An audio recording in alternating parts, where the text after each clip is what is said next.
Hey everyone, and welcome back to another video. The highest rated game of 2026 costs $20, and it looks like it runs on the Game Boy Color.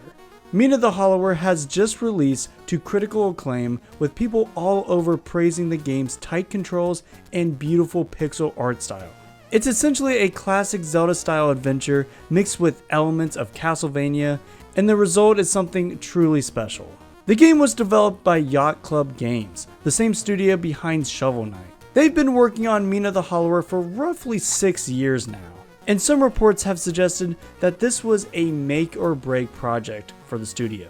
And since that is the case, I hope this game sells millions of copies.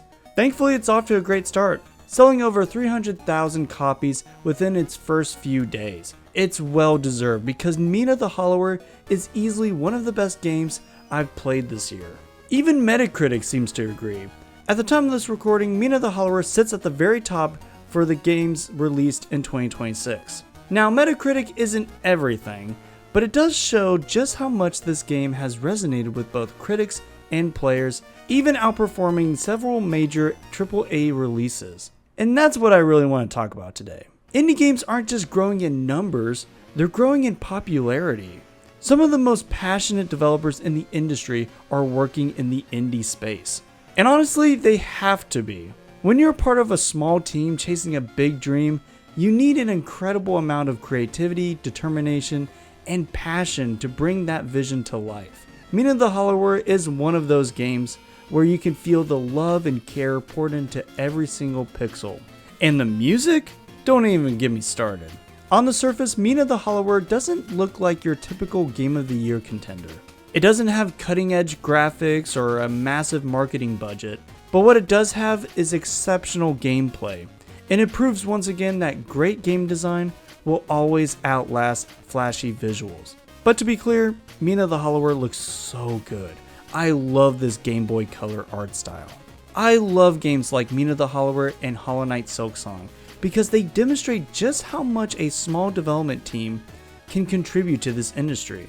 They create experiences that feel unique, personal, and memorable in ways that bigger productions sometimes struggle to achieve.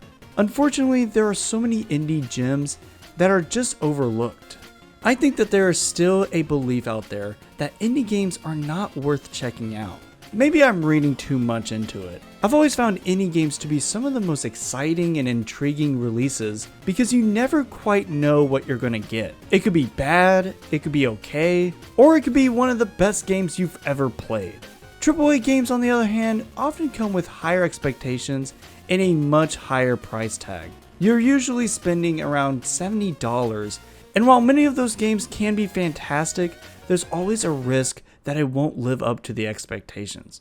Now, don't get me wrong, I love AAA games. I love me some God of Wars, Mario, Zeldas, you name it.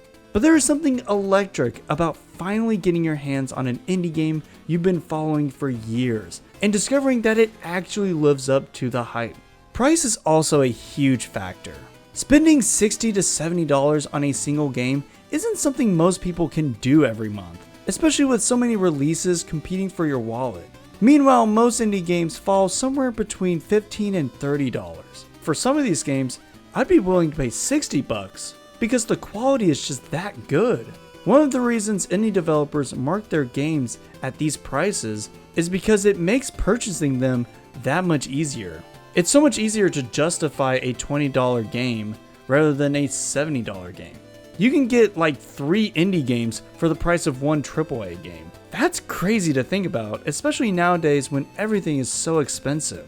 In fact, Yacht Club Games themselves almost priced Mina the Hollower at $30, which to me is a pretty fair and good price point. Instead, they settled on $20 because they wanted more people to be willing to give the game a shot. And in some aspects, that's such a shame because indie games are every bit as valuable as AAA games. The fact that many indie developers feel so pressured to lower their prices just to improve their chances of success says a lot about how the market still views indie titles. But I think that perception is changing.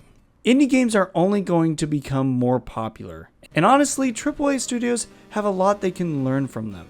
We've already seen major publishers like Ubisoft, Konami, and even Nintendo partner with smaller developers and trust them with their beloved franchises. The result of these collaborations has brought us some of the most creative and refreshing games we've seen in years. You have a roguelike Prince of Persia game in this amazing cartoon art style featuring fluid parkour, developed by the same studio behind Dead Cells, who also just so happens to be making a new Castlevania game. Then you have the developers behind Crypt of the Necrodancer making a rhythm-based Zelda game. Seriously, we need more collaborations like these.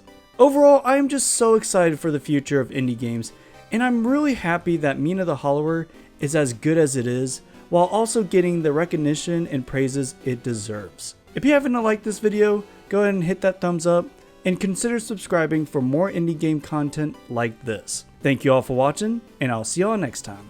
God bless.